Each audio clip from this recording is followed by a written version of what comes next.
Hey everyone, and welcome to Take a Pause with Menopause, where we will talk about the pause in all of her glory and not so glory.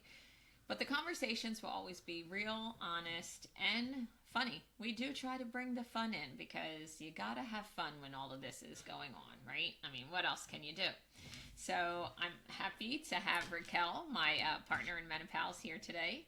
Hey, Raquel. And Hello. we are both so happy to have Dr. Amy Day here with us, who is a naturopathic doctor in California. She is a Menopause Society Certified Practitioner. She is featured in the M Factor 2, which is a great documentary. If you girls haven't already watched it, you need to get out and watch it. And she's also founder of the Women's Vitality Center. It's a virtual center that does based in the Bay Area of California. So we today figured, hey, we have an expert. We're going to talk about hormones, girls. Get ready to lock it down. Here we go. Hello, Amy. How are you? Hi, I'm doing great. Yeah, excited to be here. And this is always such an important conversation and, more information to get out to more people. So, Yeah. Absolutely. The more the merrier because, I think true. I mean, you think, oh, everybody knows what's going on. There's more movement with the word. And then, just like Raquel was just saying earlier, she talks to somebody and they're not putting the points together that, oh, this is brain fog that I have, So it's like, Yeah.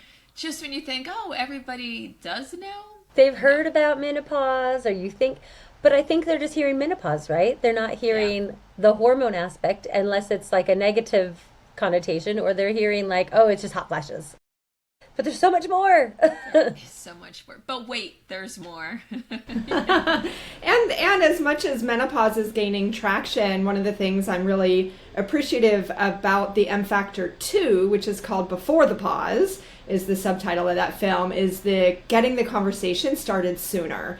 And, Yes. a lot of people have heard like, oh, menopause is a thing with hot flashes that doesn't happen until you're 50. But someone Uh-huh. that's in their mid 30s or early 40s and they're having, yeah, these brain fog or this drop in libido or, skin changes or hair loss or, all different sleep disruptions, right? Mood swing stuff. And like, oh, maybe I'm just irritable or maybe I'm just stressed or this is just how it is, and really connecting the dots and recognizing like, oh, that could be my hormones that are underlying those symptoms. This is true. Yeah. Now we also do usually we start with our guests to ask like how has your journey been and like how did you get to where you are here? Yeah. It's interesting. I feel like a lot of people in this space went through kind of a traumatic version of their own menopause experience and then are like, okay, we got to make this better for the next people. I'm a unique situation where I actually really committed to this space a long time ago. I have been in practice for 21 years and as a women's health and hormone specialist, treating a variety of hormonal conditions. And it was when I turned 40, which was 11 years ago at this point, that I decided to really focus specifically on perimenopause. It was something I was seeing so much in my population of people coming to me and they were just not getting answers anywhere else. They were getting gaslit. They were being told they were too young for this to be menopause, for this to be hormones. And I really wanted to start getting the word out and, hosting workshops and creating educational materials on our website and all of that because, again, that idea of starting the conversation is so important. So my own journey got me into women's health was with endometriosis. So when I was Oh, in naturopathic medical school, I got off of the synthetic birth control pill because I wanted to do things more naturally. But it turns out that I had endometriosis that reared its ugly head once I was not suppressing my periods anymore. Landed in emergency surgery because I was just powering through the pain and like, I'll put up with it. I'm too busy. And then my body was like, hell to the no, you are going to pay attention to me right now. And yeah, I landed in surgery, diagnosed stage 4 endometriosis, really had to wrap myself around learning about my body and my hormones and how to take care of myself in all the different ways. And my experience as a patient really drove me to want to create a practice that treated patients with compassion and really educated and give people options in their care and really support the journey that the patient is on, and take away that dynamic of like the doctor on the pedestal that just tells you what to do, and getting more to this like, let's have a conversation and figure out what's going on with you and help you decide what makes sense for your next steps. And so that was my foray into women's health specifically. And then I dedicated to perimenopause soon enough that by the time I hit perimenopause, I knew a lot about it. I bet you did. and was able to support myself. And it's still a ride. Like that's something I like to joke about, is that our holistic approach as naturopathic doctors, and what we do in my practice at the Women's Vitality Center, is we take people from the wild roller coaster ride to like the children's version, that like there's still some ups and downs, it's still a little bit of an experience, but it doesn't make you scream. That's the idea. I've done enough screaming for I think all of us here. Exactly. Well, it's very good that it does take you off of that like nosedive of the roller coaster into like a little gentle rolling hills. That is so much nicer. Yeah, it is change, right? I mean, it's a natural transition. Yes, your body's changing, and what I aim for helping people is like, how do you smooth the ride and use your tools, which HRT and hormone therapy can be a part of that, but there's so much else also that can really help. So. Well, there opens that door and that. I know. I was thinking the same thing. I'm like, ooh, dun dun dun. I know. In a positive way, like, tell us more. Exactly. I know. I get so excited. I should not be in this space because I get so excited over hormone talk. I know. Who would have thought? I mean, you know what I mean? Like, it's just amazing, but it's so used to be shoes, now it's hormones. Yeah. And there's a real, being in this space for this long, it's really interesting observing the last couple of years or few years, because there's a huge pendulum swing happening. And we've gone from like almost everybody had so much fear about taking hormones. And then now I talk about we've gone from fear to FOMO. Now it's like, everybody should be on hormones. Like, oh my gosh, should I be on hormones? Like, am I missing out on, like, what's happened? Like, like this huge swing. And fear to FOMO. From fear to FOMO. Seriously. So true. Yeah. Oh, geez. So what are some alternative type hormones? I know there's a lot of like hesitation, or women are still kind of trying to like sift through the information out there, like HRT, the black box warning, but what are some like alternatives that you like are seeing and like you've always, kind of explored? Yeah. And I would say, I actually wouldn't particularly use the word alternatives, because to me, Gotcha. really the concept of like integrative health, or from functional medicine perspective, or naturopathic medicine, it's not really an alternative, like you don't do this and then you do this instead. Good to me, it's really, how do you take a holistic approach, and how do you bring the tools in that are appropriate or that the patient chooses. And with informed knowledge and consent, right? That's instead of just, I'm not going to take hormones because I heard they were really bad and there's all this fear that is not actually based in science, and we understand that better now. But also not like, my 10 friends are all taking it, therefore I should. Let's actually be educated about what it means and decide for yourself if that's a tool that you want to bring in. But some of the other tools, so we look at the foundational things, your nutrition, your food is your medicine. Like the things that you eat every day really do impact how you feel. And your foods can directly impact your hormones too. There are phytoestrogens in different foods, and different foods impact how we metabolize and process our hormones. And our blood sugar regulation actually has an impact on our hormones, and vice versa. So there's a lot that we can do with the food on our plate. One strategy that I like to teach is PFF, protein, fat, and fiber. And every meal, every time you eat, where's the protein, where's those good healthy fats, and where's the fiber? Usually that means vegetables, but fiber can also come from things like ground flax seeds, or really nice hormone balancing fiber, or chia seeds. A lot of people like to use. Those chia seeds, let me tell you, I mean, they're great for you, I guess. But literally, it's like you get one lodged in your back molar. It's good for 2 hours until you get it out. You're like, it's You're like a dog licking the paws with your. I know, because I put it in my protein shake every morning, and I'm like, oh, I'm driving to work, and I'm like, yep, there it is. There it is, stuck in there. That's all you can concentrate on.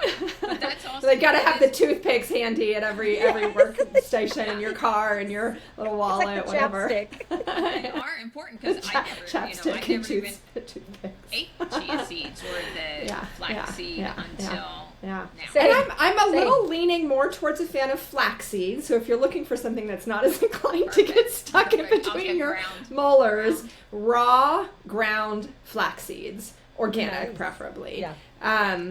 So flax seeds not only have the fiber, which is great for digestion and great for helping just elimination. Also, flax seeds contain something called lignans, and the lignans actually help to increase. I'm going to get a little scientific here. A compound called sex hormone binding globulin, which is a protein that circulates in the blood and it binds up sex hormones.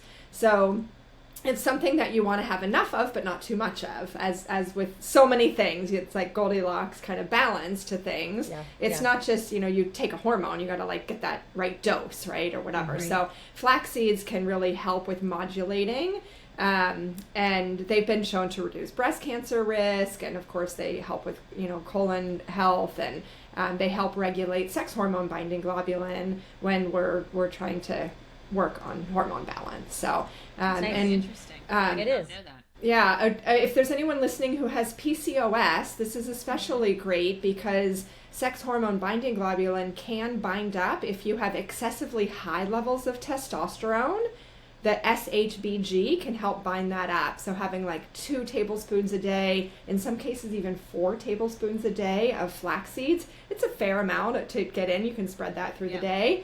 Can help reduce some of the high testosterone symptoms like the acne or the hair growth or those kind of things. Yeah. So, but flax seeds are not going to like overly bind the hormones that you need. So it's not something you need to like avoid if you're not having high testosterone. So. Makes sense. Right. Yeah. Does it help with histamine? I know that I've read a lot about like MCAS and how, the histamine builds up. And I mean, does it help with that, like removal or that process as well? In a general way, I haven't seen anything specific on that I've seen. Right. I'm not sure. I mean, and it's kind of new technology in my mind anyhow. I mean, probably to you who's been studying this for 21 years. Not so new.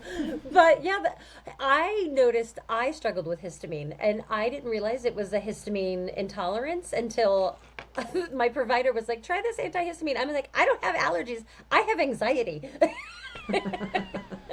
And she gave me this antihistamine, which knocked me on my butt. And so I now will only take it at night if I feel like I'm in that kind of spun space.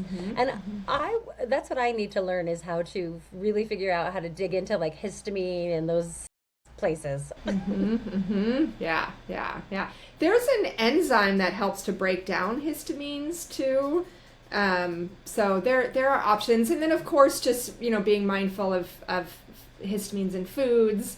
But there's an enzyme called DAO, diamine oxidase, that can be taken as a supplement. And it doesn't mean that it's going to like fix everything completely, but it can be supportive. If you don't know about that one yet, that's good. Right. Is that kind of in line with quercetin, or is quercetin Quercetin is another natural substance. It's from like apples and onions and those kind of things can contain quercetin. But to get a concentrated medicinal dose, you usually need to take a supplement to get that concentrated dose. But that's another substance that helps to calm down the reactivity. So they work differently, but can be synergistic. I like it. Yeah. Good to know. I really, seriously. Yeah. There's like little things like that, like these little nuances that people just don't realize, because it's just like, oh, it's anxiety, I have to have an anti-anxiety med. But there could be little things that we can although I'm not pronouncing them correctly, don't listen to me, ladies. Listen to Dr. Amy Day here. Yeah, there are so many things to do for anxiety. We have a whole blog article that, there's practices and mindset and, internal voice things. And then there's also herbs and different natural supplements that can help. So we have a whole article with links and tons of information about anxiety on our website in the blog. And what is your website again? Just So for our listeners? womensvitalitycenter.com. So the word women's is like the plural version, WOMENS. There's no apostrophe or anything for the URL. It's just all put together, womensvitalitycenter.com. Yeah, and from their homepage, it looks like there's a lot of resources like blogs and like some like free like assets or things that you can kind of look through on there too. So I think that's incredible resource, ladies. Please look that up because Dr. Amy Day knows what she's talking about. Absolutely. Thank you. Absolutely. Because that's where you want the information, like, just talking now, like just about nutrition. Yeah. Like, I think that's sometimes just forgotten. People are like, what pill can I take? Well, what kind of, let's start with first what's on your plate, regardless of the pills. Like, what's on your plate is where it starts. Yeah. Thank you for reminding me that's where we started, because nutrition is only one of the 5 foundational factors. Now, if my brain fog goes in the middle, Amy, that's on you then. You're going to have to bring me full circle. But yes, so nutrition was one.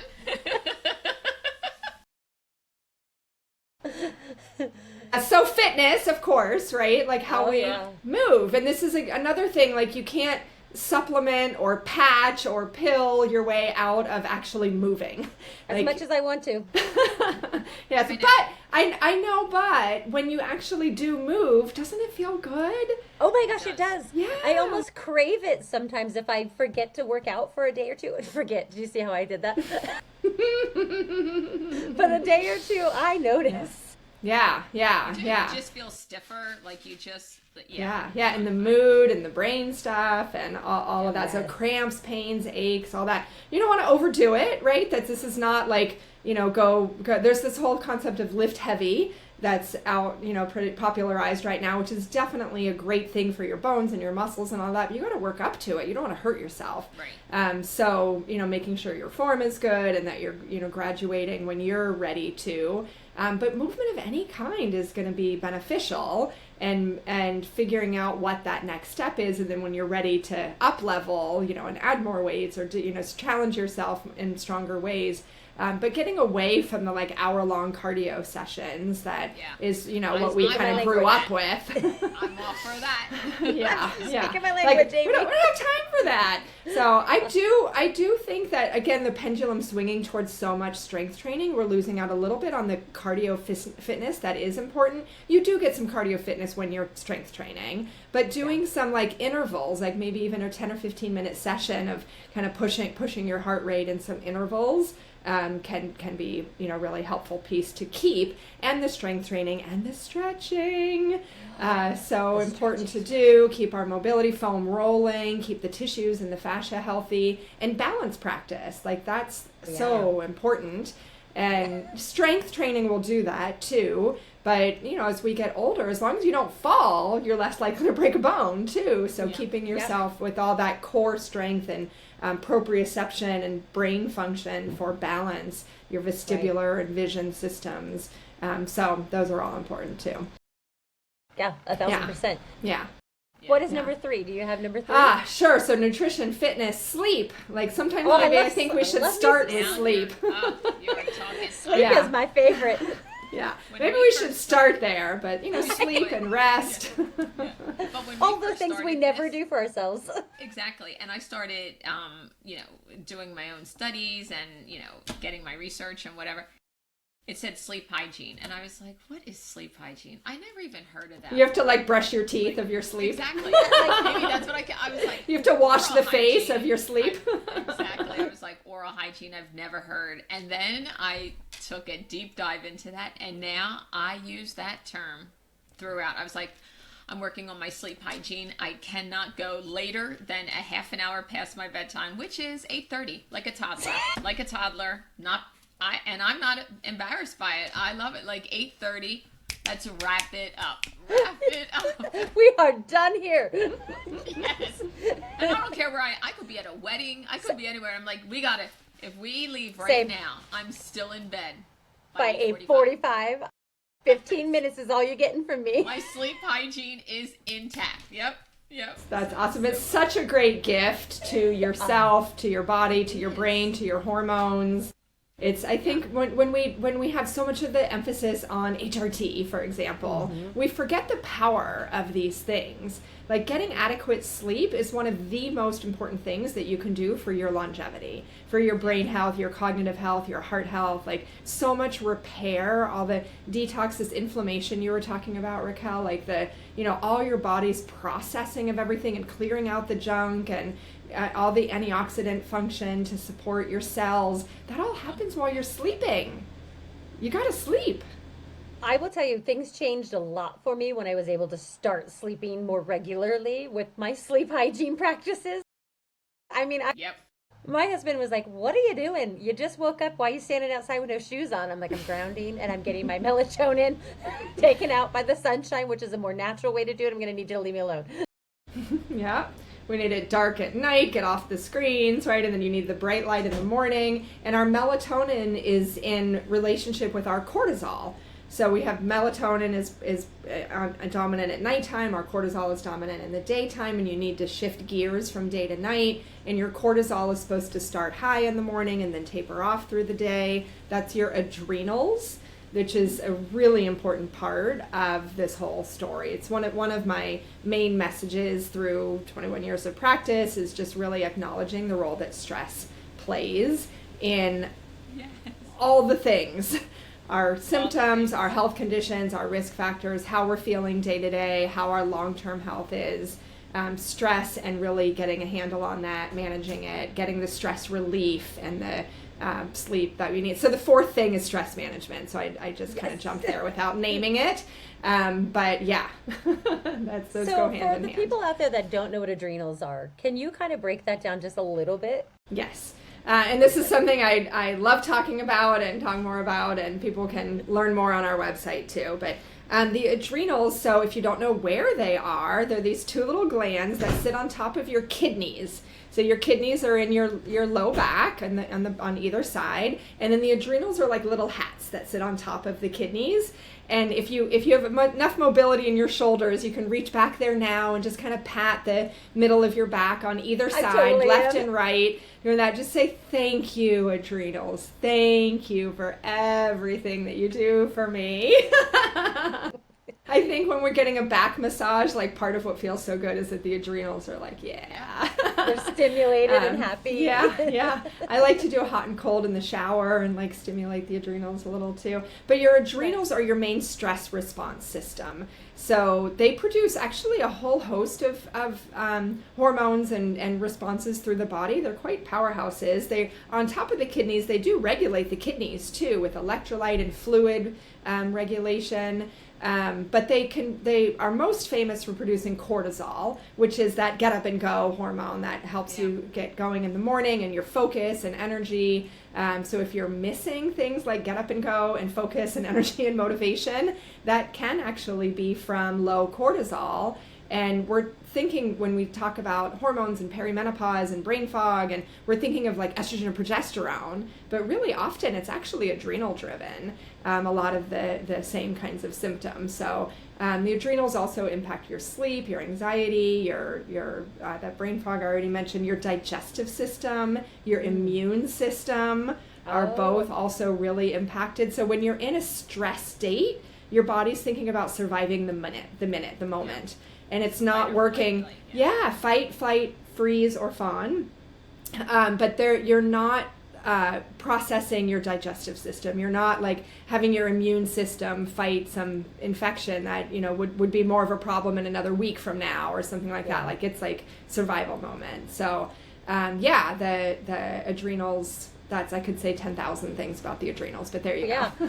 Did you see me? I was just like, God keeps talking. I'm like, please say more. Yeah. So this would be, if somebody is on the HRT, they're taking all of them, and they're still like, hey, still not feeling the best, what is it? It would be your adrenals that were still like not functioning, like either you're under a lot of stress still, or because your immunity is still not going to be good, and yeah, possibly. So I say on either end of the spectrum. So yes, people who are on HRT and they're like, I need some fine tuning. Like maybe they need to fine tune their doses or ratios of things, but there might be something with the adrenals or something else going on. And then on the other end of the spectrum, people before they're starting HRT, they might still be, 42, having regular cycles, their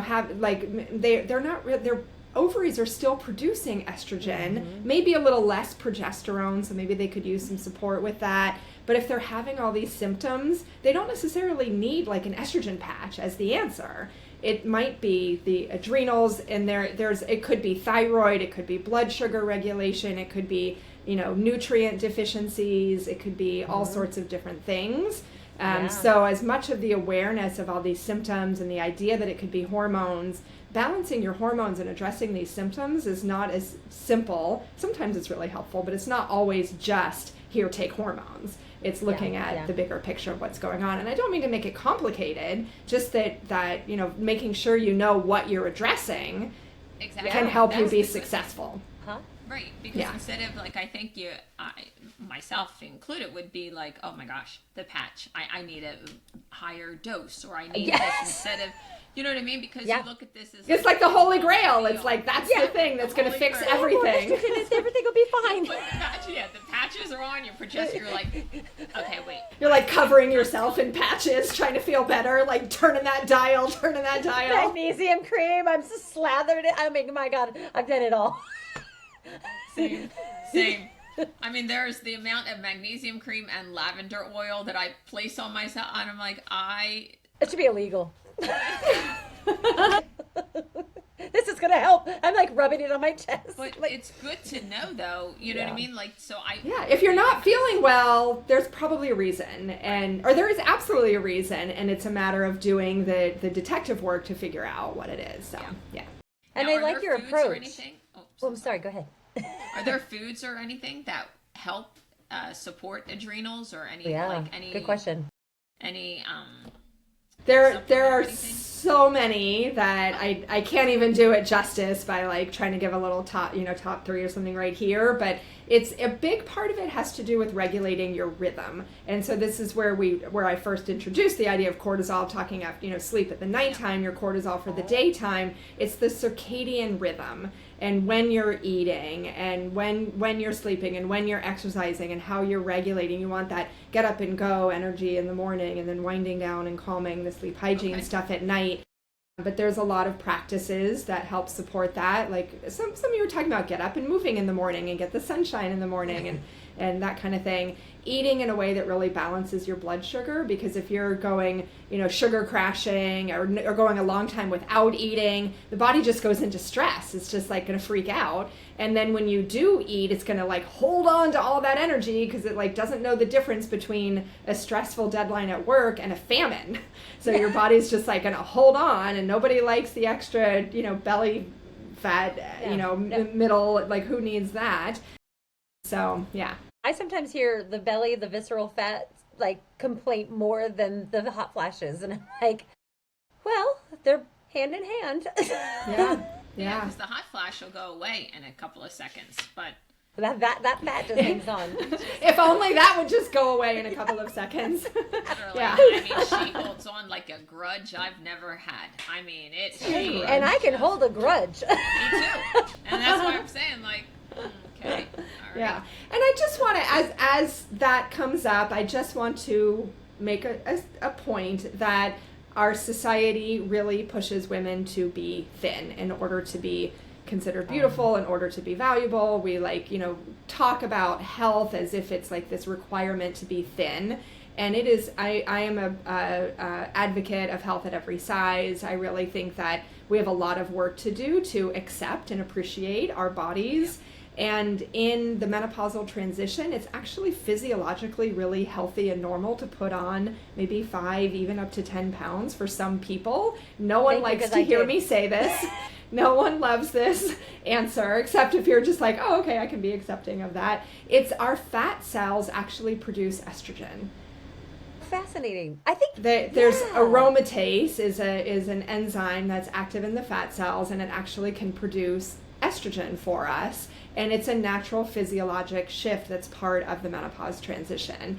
And if we can have a little bit of grace and acceptance and self-compassion, knowing that your body's just kind of trying its best. And I'm not saying like sometimes there's the 5 and then there's 10 and 15 and 20 and 25 in this trajectory, because our metabolic health is shifting with the hormone changes. We're becoming insulin resistant. The workouts we used to do aren't working because we need to build lean muscle mass more intentionally. So I'm not saying that it's like, oh, just let it go, you know, and that's how it is. But there's that little bit of compassion and acknowledgement that, you know, learning to love the body that you are in as a starting place, and know that you know, building the lean muscle mass and just supporting your metabolic health. And if the weight comes off with that, great. I really think of that as a side effect. In my practice, we do offer GLP-1 therapy, but I call it GLP-1s done right. Because I think there's a big push in this space, especially around menopause. It's like, get on your hormones and get on your GLPs and, like, you know, stay young and stay thin. But like, how about we age with grace and vitality and have metabolic health for our long term? And that's, to me, the beauty of the GLPs is the metabolic and the inflammatory regulation that they can be pretty powerful for. It's just that they got approved for an obesity treatment, so they're all the marketing is all around the weight loss piece of it. So just wanted to, you know, acknowledge that piece. Okay. And then I was the 5th. You said there was 5 things. Oh, there was 5. So and I'm toying with the 6th, so we'll throw that in at the end too. But the 5th is mindset. So how we go about even what I was just talking about, like the self-compassion, like that if we're just constantly beating ourselves up, or if we're just like frustrated, feeling like we're fighting against our body, or feeling like everything else is so much more important and I don't have time to take care of myself, or all these things that we're weighing and the voice we have inside of our heads, and that has such a huge impact. And really any one of these could be number 1. You know, it's like hard to kind of decide the order, because it's hard to do anything else if you're not taking care of number 1 and like making a commitment to that. My endometriosis when I was a lot younger was like a sledgehammer for me of like, hey, you got to take care of yourself. Yeah. So my self-care is something I've committed to really strongly for a really long time. But for a lot of people, if you've been like generally healthy and then bam, menopause like throws you for a loop, it's a call to action. It's that wake up call. Okay, sleep hygiene. Let me learn about that. Right? Yeah. My body came in hot like yours did. My food, I need to start paying attention to that. I need to figure out the sleep. I need to figure out the workouts, like making that. But it takes if you've mostly been coasting through life, you're busy, you've got, you know, kids, aging parents, the work stuff, the world that we're living in, and everything just makes it seem so hard. We're not a society that really promotes healthy lifestyle very much at all. We look for easy answers and that. So it takes that personal decision and commitment to health. So. No, I 1,000% I can't even agree more. The mental health struggles that I accumulated in just a small period of time, like figuring out what perimenopause was, like now that I've experienced that, there's no turning back. I can't unsee that. And now I have such a mission to help people with any kind of awareness that I possibly can give them. Yeah, same. Yeah. Because it is like a mindset, like you said, like it is just like, and for me, I would say all of this that we're doing, it took me probably a good year and a half, maybe 2 and I'm still learning and changing to try to hone in on that, because I unlike you, I did not have the endometriosis, but I was relatively healthy up until menopause, and then the wheels on the bus came off in all directions, and it just left me there like boom, and I was like, what Where's the bus? Where's my wheels? What happened? The wheels on the bus are not going up and down anymore. No, they are not. They're flat tires. Flat tires. So it does take some, so please, ladies out there, it's not like you get on HRT and you have to do these 5 things. You get on HRT if that is your choice. You do the nutrition. You you have your own vast little toolkit that you have to do. And then that's when you're like, okay. Yeah. I get it. Yeah. And I'll throw the 6th in because this is something that's been I feel like is rising in importance is connections and surrounding yourself, having these kinds of conversations, surrounding yourself with people who support you in your healthy choices and connecting with others, knowing that you're not alone, hearing what's working for someone else, being inspired. Raquel, you were just with me at the conference in San Francisco recently where Jane Fonda spoke, which was so cool.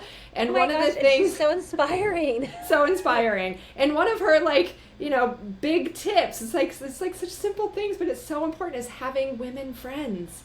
Just a key indicator of longevity and being able to stay active and connected and healthy and supported in life. And so that connection and friendship and having community, I think is a really important health factor. I can't agree more. And I really felt encouraged by her saying at 80, she started therapy for the first time in her life and was figuring out how to deal with things that she had pushed down, like traumatic events from childhood, adulthood, whatever.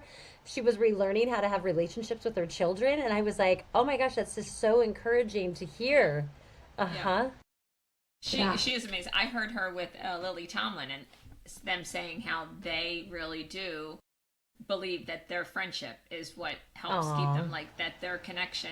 And, and because we're all going through it, so you have that girlfriend that you can be I know Raquel will be I'm hey, did you not sleep good? That, and she was like, no, did you? And she was like, because you look a little, and I was like, oh yeah, I didn't sleep good. You hold each other accountable when you're on a Zoom and you're like, girl, what happened? You're like, you come in and your hair's out to everywhere. You're like, what's wrong? And it's the pals part of menopause, right? It's not solo. It's menopause. Yes. We're in it together, and how do we support each other and learn? So these 5, 6 things are the bottom layer of a pyramid that I consider as kind of our pyramid of solutions of how all the ways that we help people. Like you asked initially, what's the alternative, or what else besides hormone therapy? So that's the foundational layer. Sometimes people do have that stuff pretty dialed in. Right? They're they're doing the things, they're eating, they're getting the sleep, they're really working hard, they're doing it, they've made that commitment, they're working, and they still don't feel good. And our next layer up would be working with herbs and supplements, because as naturopathic doctors, it's an area we're really highly trained in, and we can help you cut through the noise of understanding what has scientific evidence behind it, and what have we seen exact products that are really effective for our patients over the years. So helping people with that, and then the layer of bioidentical hormones, when that's an important part of the puzzle. And then the little tip of the pyramid would be, other prescriptions or surgeries or interventions. There's place for everything in medicine and in a holistic approach to care. But the foundation should be these things that we were just talking about. We don't want to flip that and be like, well, I took hormones, so I don't have to do all the rest of that. That's on top of the rest of this foundation. So, and it's not to say that you aren't allowed to take hormones until you're doing everything perfectly. It's not about perfection, but it's just the volume or the importance of each thing, and knowing that they all work together to create that holistic experience. So. See, I love that. Same. That is this here is the toolkit and just the whole holistic approach that I think women can, even if they start small and just do the sleep at first, but this is what you need. These are the pick steps. one thing. That's okay. That's progress, not perfection. Pick one thing. Absolutely. Yes, I love that. And you build just building blocks, and that will help get you through. And I wish I knew this, a 6 years ago. I tried. years ago. I tried. I've been trying. I'm so grateful for the M Factor too, because it's like getting out to so many more people, and just the conversation that's growing around perimenopause and menopause, and more people are hearing about this. For people who are in California, our new patient offering that's called Hormone Harmony Foundations lab assessment, because it's about building those foundations. Yes. And this does a lab assessment, so a really comprehensive blood panel to look at all your different levels and understand where things are at with your hormones, but also your thyroid and your blood sugar and your heart health, such an important Huge. piece, and your Huge. nutrients, and looking at all of that. It includes an adrenal saliva test. If either of you two have never done one of those, we should talk about that. But you Coming have back. a kit that you spit into little 4 tubes over the course of a day to map out your cortisol levels, so you can see when are you high, when are you low, are you depleted, are you spiking at weird times, like what's happening with the adrenals. So looking at all of that. Yeah, yeah, exactly. Just come to California. Just across. You're right. You're just across the border. You can do that. I'll be in California. Yeah. So that's it's a really insightful panel to learn more about what's going on, and then meet with one of our hormone expert naturopathic doctors to review everything, so you learn for yourself, for your symptoms, for your goals, what does it all mean. So yeah, that's available for people who want to do that. And if you're not in California, and I know some of you we're on the other coast and all around, and yes. So first of all, come to California every now and then, and we can like hook you up when you're here. And we have a ton of resources. This, again, because I've been doing this for so long, I've been creating educational materials for a long time. So lots of resources on our website and online community, and we host workshops frequently, and it's a great way to learn more. So. Well, Dr. Can't wait to hear more next time. I know. I can't. We will definitely, ladies. I know, and Raquel and I are like, we definitely will have you on again. I've been writing notes. I know, Yeah, me too. yeah. We'll put the workshop, the link to our workshop that goes into even more depth on kind of considering this question, like, is HRT right for me, and how does it fit in, and kind of learning, understanding that. I have a whole workshop on that where you walk through a self-evaluation. I'll give you the link to that you can put with this.